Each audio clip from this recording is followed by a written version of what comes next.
Hi, I'm Chris Peterson. And I'm Ed Reese, and we're part of the Texas Children's Hand and Microvascular team.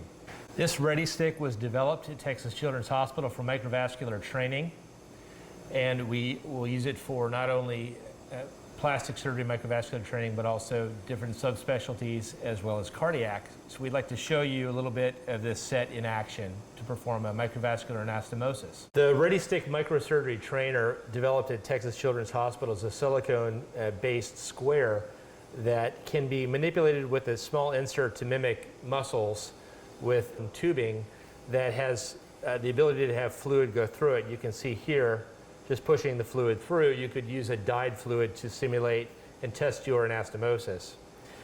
If you wanted to practice with increased levels of complexity, these inserts can be taken out to increase the depth of the field that you're operating in.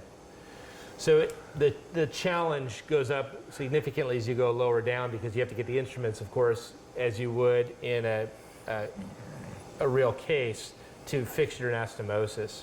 Dr. Peterson is going to demonstrate an anastomosis for us, an end-to-end anastomosis, and then we'll use the fluid between the syringes to see how well it is preserved. When you're getting set up to do microsurgery, the setup in terms of your posture is very important if you want to do this for very long. I have pretty bad neck and stooped shoulders, probably from being in a bad position for so long. But you want to make sure that your back is straight, that your arms are supported, and that you're able to work at a comfortable level. Again, if you want to do this for very long, this is quite important.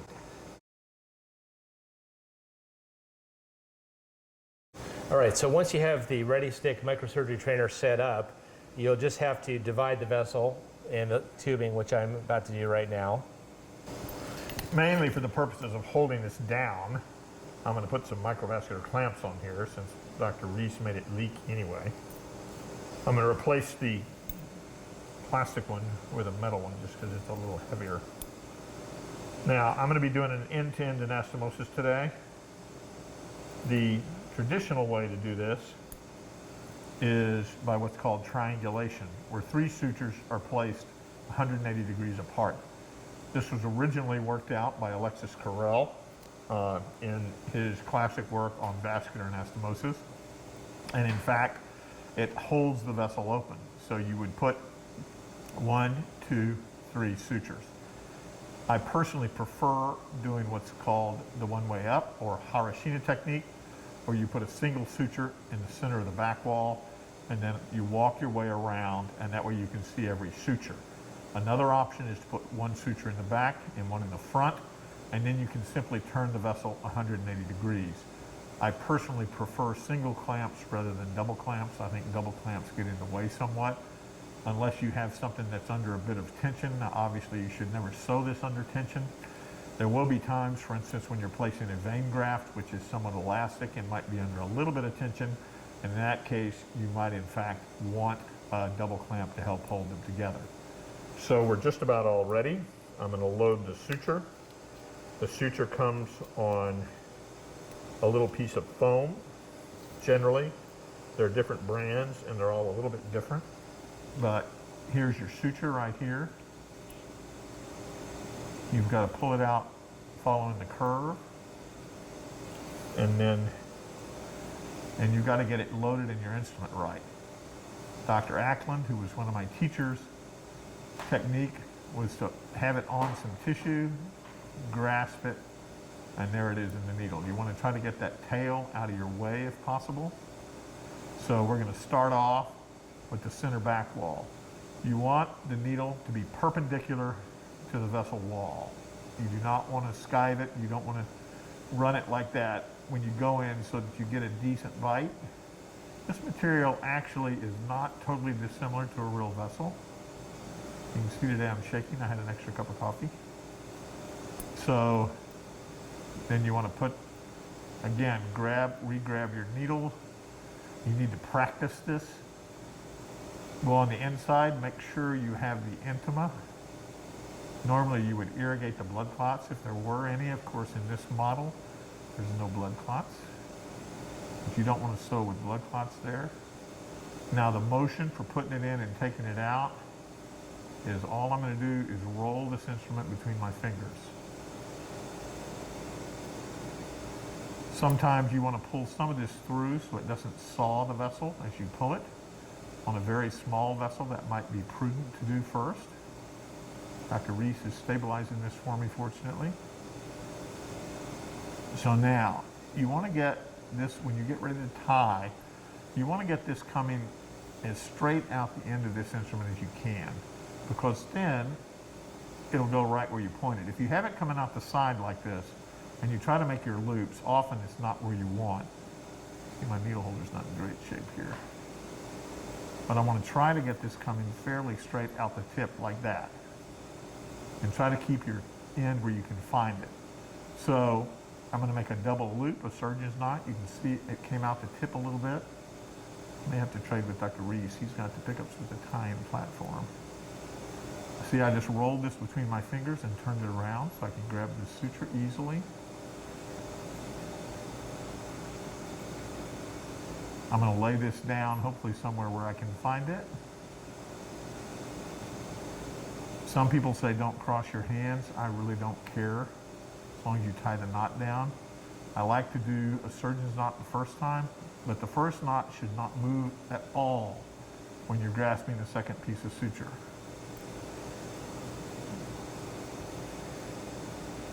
Fortunately, I have an excellent assistant in Dr. Reese here. Make sure that comes down. Dr. Reese is going to cut that. When you're cutting, you're looking to do maybe 2 or 3 millimeters, if that, from the surface, because if you leave long tails, it'll get in the way of the next stitch. You also don't want to tie it such as you bring your tail inside the vessel. It has enough memory that that'll make it difficult to get rid of it. I'm going to trade pickups with Dr. Reese real quick. There you go. All right, so in this technique, if you were going to do triangulation, which many people do, and it's certainly not wrong, you would put 2 more sutures in 180 degrees apart, a thirds around the vessel. As I said, I prefer to do the harashina technique and work from side to side and go from the bottom forward. All right, so I have my needle here. It's stabilized on the tissue. Theoretically, I can just grab it. There you go, okay? So now we can turn this just a little bit. You can put your pickups in the lumen. That's quite reasonable. I get Dr. Reese to help me by turning this a little bit. So next suture, you have to gauge. It takes a lot of experience to gauge exactly where to put these. But as you come around, you'll get the feel. Some people say the thickness of your bite should be roughly, the depth of your bite should be roughly the thickness of the vessel. I think that's fine, but I think it's going to depend. I ended up with not a very good needle holder, unfortunately, on our set.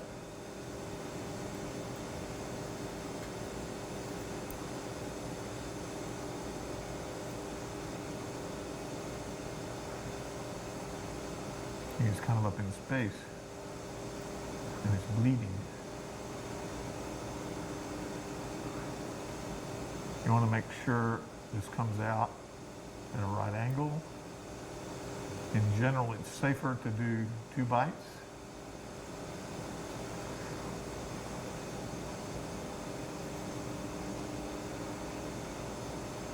It's much easier. These pickups with a tying platform, when you grab this suture, do like I was saying, try to have it coming straight out the tip.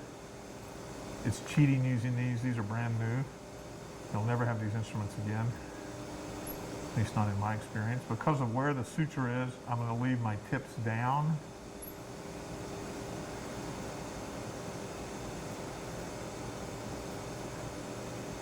Now I'm going to go this way. I'm going to re-grab it just to make sure I've got a good grab on it. Dr. Peterson, can you comment on throwing the loop of the knot around instead of the needle driver on the forcep? I was taught this way. Some people use the needle holder.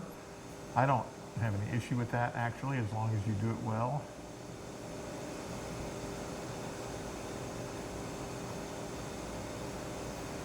See, I'm laying that down on purpose. Try to lay it down on the tissue so you can find it. Otherwise, it's going to do what it's doing right now and go right behind the vessel. Like that. Normally, your assistant would help you with this. Normally. Now, what I said is don't do that, because that'll have enough. I'm going to do it to show you. That'll have enough memory that now you're going to have trouble keeping that out of the lumen. Will you cut that, Dr. Reese?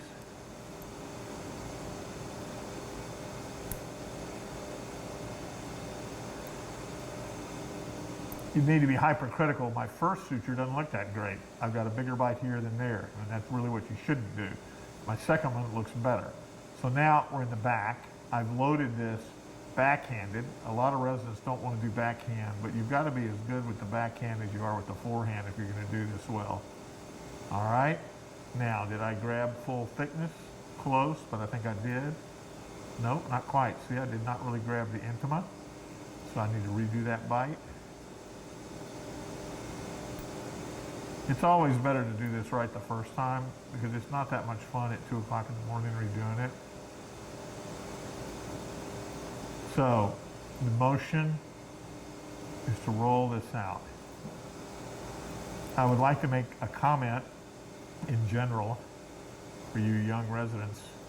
It is very difficult to assist an experienced microsurgeon if you haven't worked with them before without being in their way the whole time. I've had fellows who, while I was trying to sew, had the pickups up here in the field and didn't even notice it. It's much better just to get your hands out of the way and let the surgeon operate. All right, so now I'm going to roll this. All you want to do is roll that like that, and it shouldn't pop. You see how it didn't pop? So that's a nice suture. My first one's not that great. Thought it was good, but it's not. All right, so I've got this nice pickups. Try to get it coming straight out the end. Now, wherever I point that is where that suture is going to go, okay? So the way I'm set up now, I'm kind of backhanding this, but this should allow me to pull this down square, just like that. You lay this down so you can find it. You grab this again, you have to cross your hands. The other thing is don't hit these clamps. If you put the anastomosis under tension while you're doing it, it's going to tear the vessel. All right, I'm having a little trouble with my monoplegic left hand. This is my old chief used to call it. There we go. Okay, that one looks pretty good. I'm pretty happy with that one. You should be happy with all of them, frankly, if this was in person.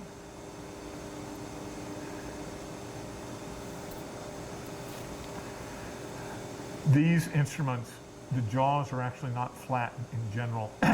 They're what's called concavo convex, and if you look, the needle will just hop too because it's the shape of the curve of the needle. And it's, I think I prefer them to flat ones. All right, so now I'm going to put the pickups in here.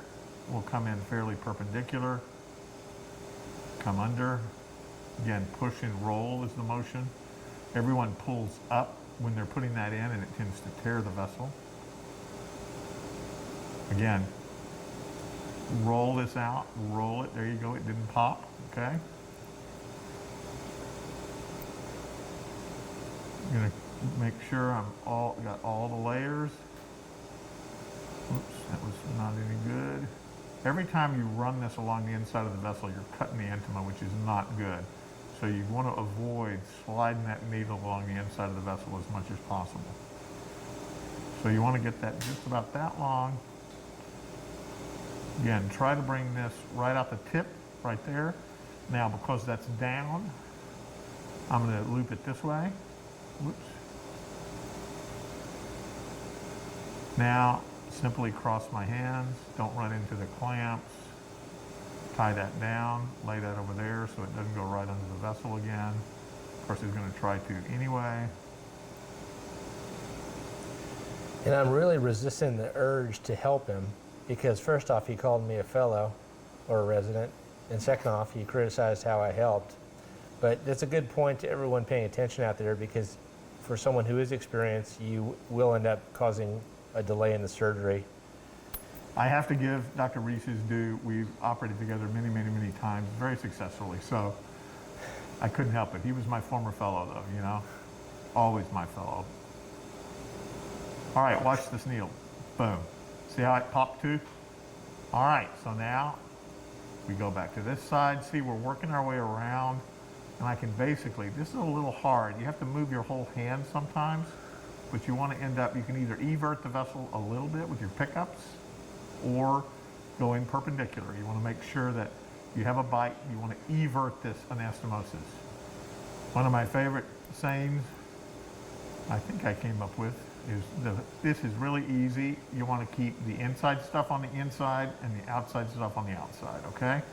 So doing anastomosis is really simple. Interestingly, Alexis Carrel had worked on vascular repairs in France, in Lyon, for many years, and he never had a successful anastomosis until he came to the United States, and he was working in the University of Chicago laboratories with a guy named C.C. Guthrie. And Guthrie said, well, you need to include the intima. And once he did what Guthrie suggested, he had a successful anastomosis. And it was a big scandal because Guthrie and the University of Chicago got no credit for his Nobel. And that remained an issue for Dr. Guthrie for many years, apparently. So, see, square each knot. Start out with a surgeon's knot. As you're manipulating the suture and tying each knot, the vessel shouldn't move. You can't, if you pull on the anastomosis every time, you're going to pull it loose. That is your suture knot. You can see on Dr. Peterson's repair here how aligned the vessel is, and that goes to show his placement of his stitches. If you find yourself, if the two ends of this do not align well, you're probably taking too large of bites on one side and not on the other. But his are perfectly on each side, which keeps the whole vessel aligned. Except the first one. It didn't look too Except good. the first one, right. If I saw that on a human vessel, I would probably go back and fix it. Tolerance for takebacks gets pretty low as you get older, I would have to say. All right, I'm going to roll this, push down, and roll is the motion. Roll it out, okay?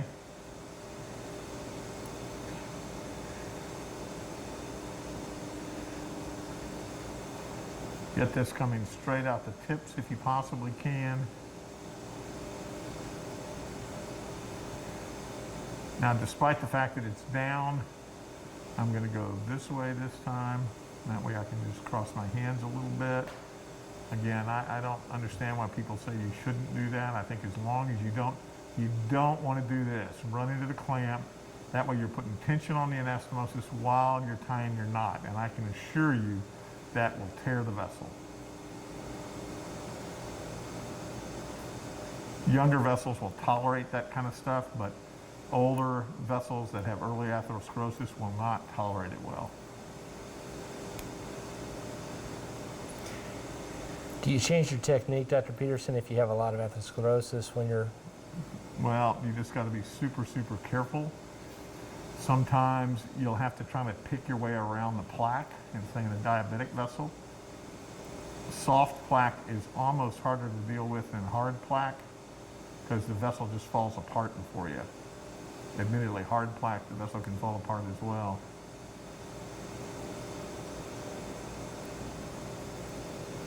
Okay, so roll it every time. If you notice, I'm not popping this vessel. I'm taking a little bit bigger bites just because we want to try to get through both of these today. That is more distance between my bites. Oops, that was bad.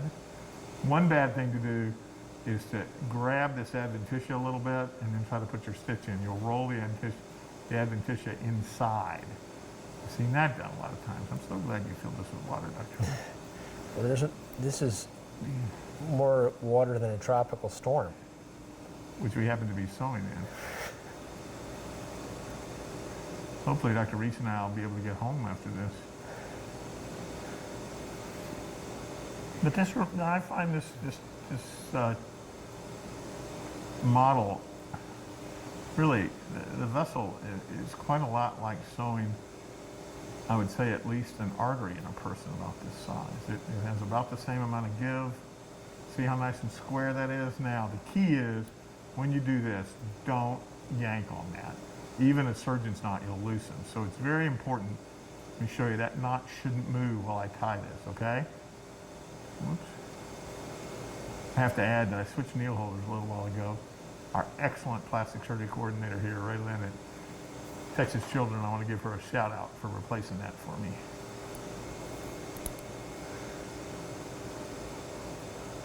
If I can wake up Dr. Reeves. I was just so enamored with Ray Lynn and her prowess in the operating room. All right, we can still see every stitch. Again, that's why I prefer this technique, especially when you're teaching. Want to get pretty perpendicular, but you can push the vessel back a little bit and make up for some of that lack of perpendicularness.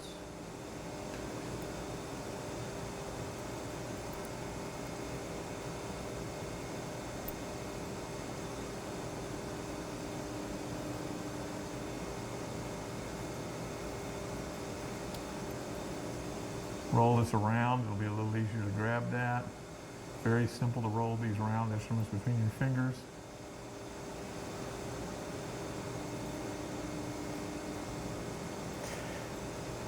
Before you finish your anastomosis, Dr. Peterson, do you ever, in a patient, flash the artery or vein if you're concerned about having clots at this stage?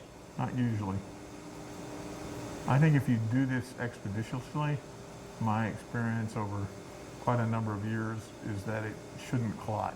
If it clots, you're in trouble. So I don't generally flash it because it gets blood everywhere. One of the issues is if your clamps are leaking the whole time, you may want to just open them and replace them, which is kind of flashing it. All right, now here, you can put the pickups in, open them just a teeny bit. You don't have to pronate quite as much to get your suture there.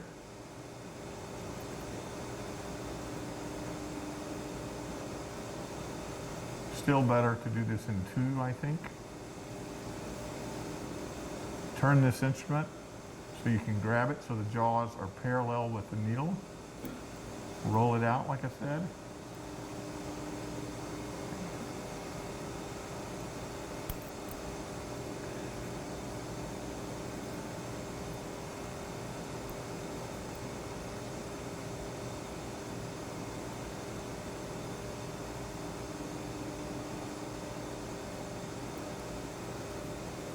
And you'll notice when Dr. Peterson places that needle on the distal part of the anastomosis, he doesn't scratch it across the intima, which can cause thrombosis against the intimal wall. It's just one point and directly through the wall of the vessel.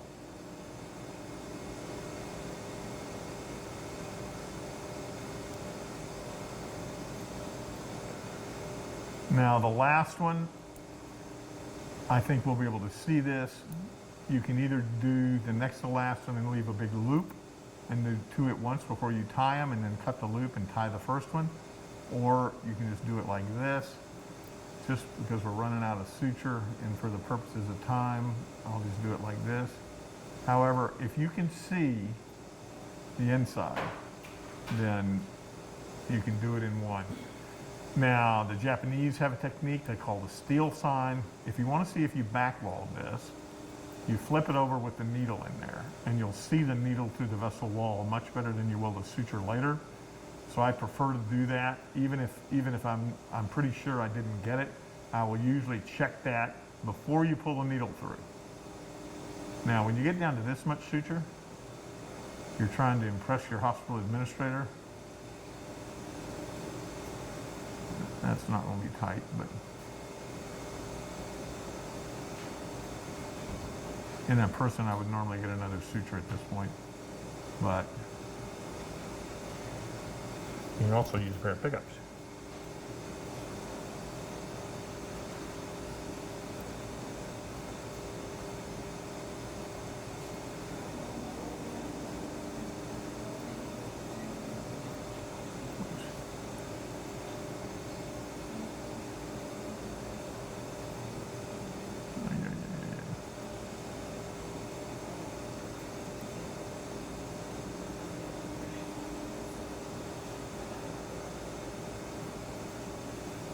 All right, That's the way I personally prefer.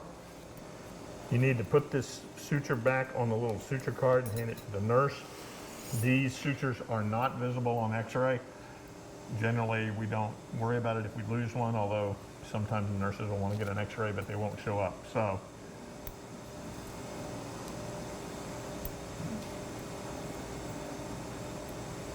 that is called the sideways Rizzuti technique. Now Dr. Reese is going to show it leak. And the flow's across it, and it's not leaking, so it's a successful anastomosis. It's a miracle.